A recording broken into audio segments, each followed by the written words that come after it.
Shubor nakaslem jong unongsan hima. President ka United Democratic Party uba met ba lingdo. Uloong ba kaseng kamdan AA persya MDC basyusi jong kaseng uba bindu lanong.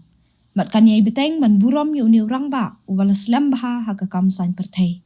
Halor ka jingkan no bam ken snap jong ka UDP uba bindu wat hadin bula to arteli kishiti ban penpau ka jingkwa jong ban yakun ya election MP uba lingdo uloong banak liang kaseng kwa ban ong AA habaya day berkakam jong uba bindu.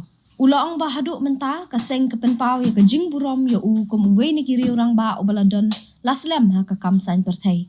Habakali ulah kam ba kaseng nakapor sa kapor kaju persyang maniakran ba uba bindu haki kerdan baper. Nakaliang presiden ulaong ba nakaliang kaseng kim don AA hindray ki kloy maniakran lada ka don kam. Habakali la ka UDP ka jamthan mani yu teu MDC ubalaya kun persya yu kertong kaseng na nongkrem hak election badang syudap siya yundor bar tauan.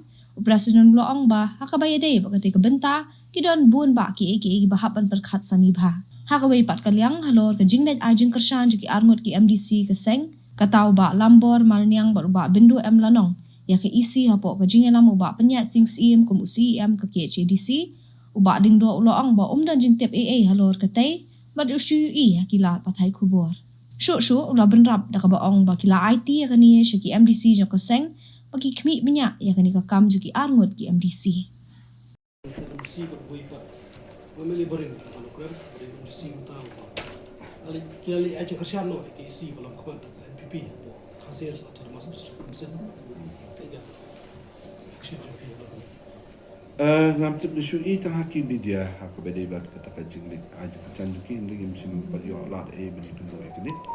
Jadi nilai ti hak berdaya ber ke dia kam bagi MDC joko parti bagi pet ber jengok ia kena tekam jom gini ke aku Kau ini nak dah beri bawa bendu yang soal ini rumah parti kalau salah ni apa itu rumah artli ti apa itu bawa dan kan temu beri ni pun kan election Andrei nak kena parti kemudian nak respons kan tak ti nak kalian ke parti yang kuat ban I comment ARM hak berdaya ber kes juga bendu adu menta ni penpau baik ya kan jingburam jungi kumui ni kiri orang bah kibal don apa politik sistem bah ngafrai in perkat seni aku beri bah kiri jingburam nak kelam jungi ku parti ya i kumui ni kiri orang bah aku bah ilong menta nominated MDC hantai lembah ke parti kita kuah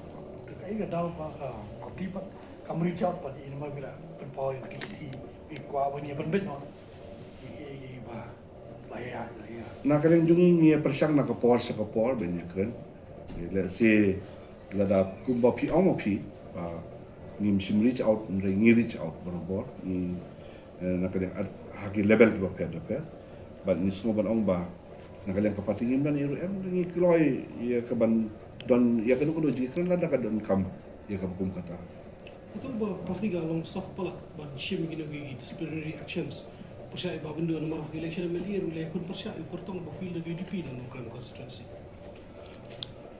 Saya hak berdaya ber kini kidon ki ba bon bah ki bangi semua bangi deban perkat sani bah kindiat yu kumangi laong ba nak kalian jungi ku parti ngidon ke jumburom ni haduk mentah bat nim kuak man akedo nak jukan tok abang negatif ye dapat bengimdon ku kata tenolong kan ngam dan komen isu bang Tangkoi liom ba liom gedung timba liom United MZ bari nak kana UDP. Rimni nak kli ta kabanta yo mangangi ini ba gajing perne i dia nak kana parti ri kai bla tungi ide ide doktor don. Himban mekni bulan mentah bentai kata ka itu misi. I have no comment on that. I think that is his own conclusion. I'll still respect him as a person. From us as a party, we will maintain that respect. We will still continue but maintain the respect.